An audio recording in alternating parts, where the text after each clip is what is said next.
Hello. So while we are currently under social distancing guidelines, stay at home, I wanted to try and give you guys some weekly updates from my studio spaces. I use air quotes because I'm working in lots of different kind of put together spaces. Right now I am in my garage, which at the current point in time cannot fit a vehicle in it, but that's okay.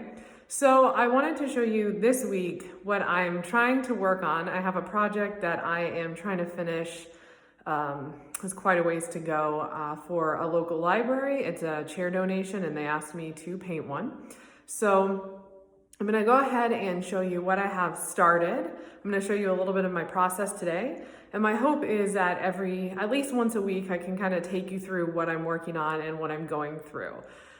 I will tell you, I have some goals. We'll see what I get done, in addition to my regular job.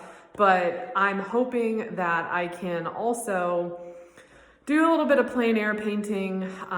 Right now I'm kind of torn between different processes. I've done a lot of paint pouring and I love it, but I'm also looking to include some representation back in that abstract process. So it'll be kind of interesting to see where this goes. I will also say that I recently got a vinyl cutter and I've been really into incorporating vinyl and design within my work. So let me go ahead and show you step one, which is what I have going on in the garage.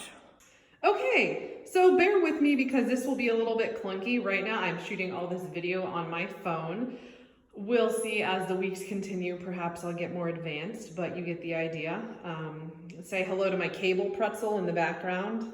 Anyways, this is the chair. So I have already spray painted it, and I did that over our spring break, which was the first week of March, which feels like a literal lifetime ago at this point, because this was before everything happened. So originally, this was an old wooden chair, and it was just a natural wood finish. I went ahead and I sanded it down, and then I spray painted it. And it's really interesting because you can see there's still some grain showing through. That doesn't bother me. Some of this is going to get covered up anyways. But why is this interesting? Because it was a gray color on the can, but of course, depending on what light you're standing in and what angle you're looking at it, it does look quite blue at the moment. And again, I'm working with what I got. I also am definitely not running out to the store now to buy random supplies I don't have. I'm making do with what I have. So this is the chair.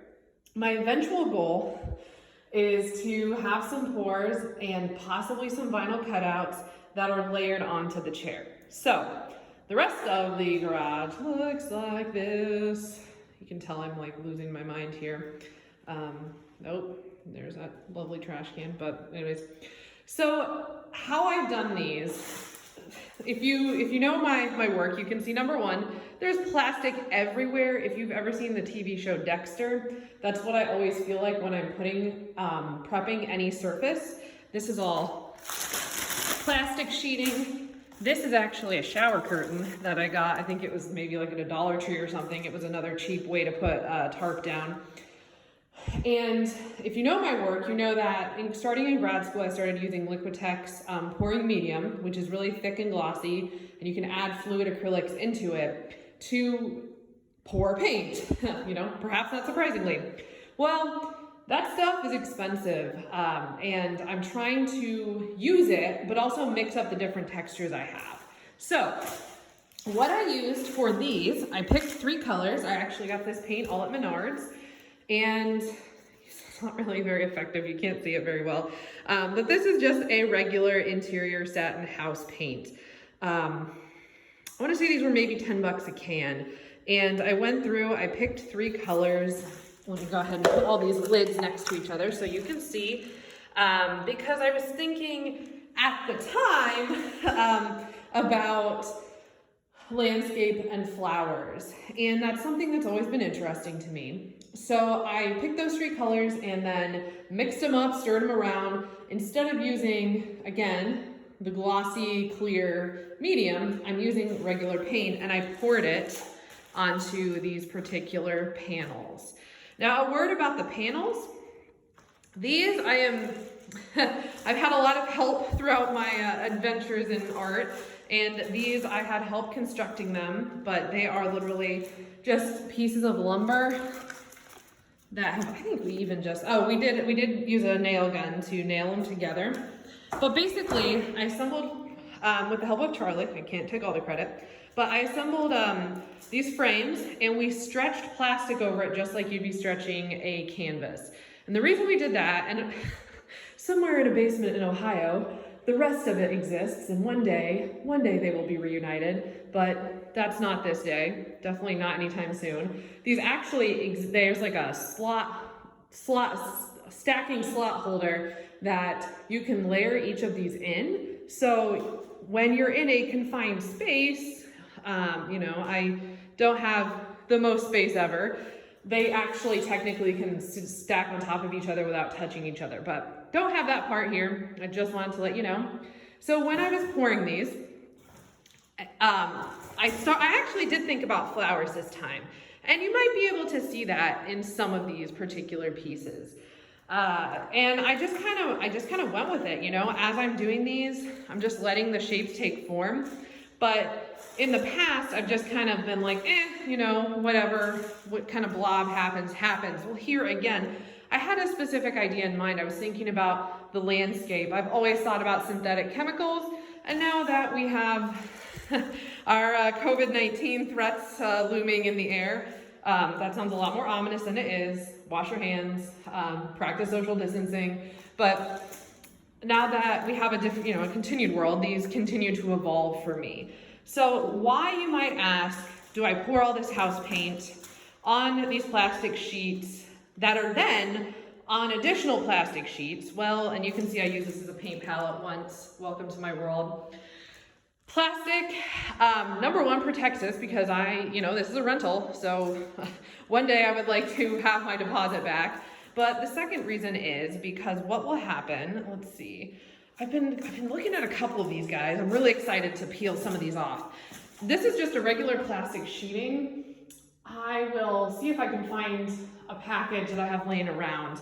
And what you can do once everything is dry, so I would say from the time I peeled or I did these to complete dryness, I would say this took at least a week. And now granted, it's Illinois in March, so keep that in mind. It wasn't super warm, but what I can do very gently, they're completely dry, is I can actually peel these pieces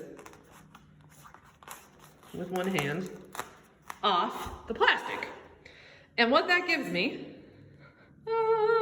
squid hand, this is difficult, please bear with me, is it gives me these awesome funky plastic pieces now that I can play with. And you can see one side, maybe you can see one side's a little bit shinier and one side's a little bit more matte. And this one has a cool, like almost scar thing going on right here. I'm really pumped about this piece. So eventually, I'm gonna work on making this a functional space again, dream on. But eventually what I plan on doing is taking these shapes and arranging them. I have lots of X-Actos. Don't worry, I'm gonna practice X-Acto safety for all of you who are worried. But I'm planning on arranging them, and you can see they'll actually bend. And they're not gonna just stay like this. I'm gonna have to glue them down, obviously, but I can actually bend the paint around a three-dimensional form. So, trying to take what I already do, and I'm trying to evolve it a little bit. So, eventually, this will continue on the chair. This is a piece that, again, the process dictates letting things evolve. So once I put that piece down, and I'm not going to do this all right now, oh man, there's some good pieces that I've done. I don't often give myself such props, so the of you who are watching who think I'm really conceited, well, think what you want to think, but this is another piece actually that I look at and I think, oh, this is beautiful. So I'm going to peel it off. This one's a lot easier because the chunks are bigger. And I'm going to take it back over to my chair. And, oh yes, you can start to see that eventually, and what I like to do is I like to have pieces that like layer. This is just, you know, again, you guys are seeing this as it starts to become in process. And I'm gonna keep layering these, but before, they're so smooth too. So you can see, again, things eventually will come together. But what I will do now is I'm gonna take you upstairs and, which sounds ominous, but I'm gonna take you upstairs and I'm gonna show you my next step before I even attempt to glue any of this down. That's not gonna happen. And I am just using a spray glue. I'll show you when I get there. But I'm going to show you how I am currently taking my vinyl cutouts and hoping, haven't done this before, hoping that I can apply them to these pours and have some of them on the wood and some of them on the paint to give it another layer. So I know that's one thing that I've had criticism on in the past in my works, is that sometimes they're a quick read. And that's something, you know, again, you take and you listen to the advice that you think is important to you. But I can understand that the more I do my work, the more I'm kind of looking for a little bit more visually to grasp onto. So that's one of the reasons, so I get really hand gestury here, that I want to try this venture into some more mark making. So you can see that's the beginning. I'm gonna take you through this process, so just bear with me. And if you're one of my students, I'm going to say, trust the process. This is where I have to trust the process because, you know, it's a process.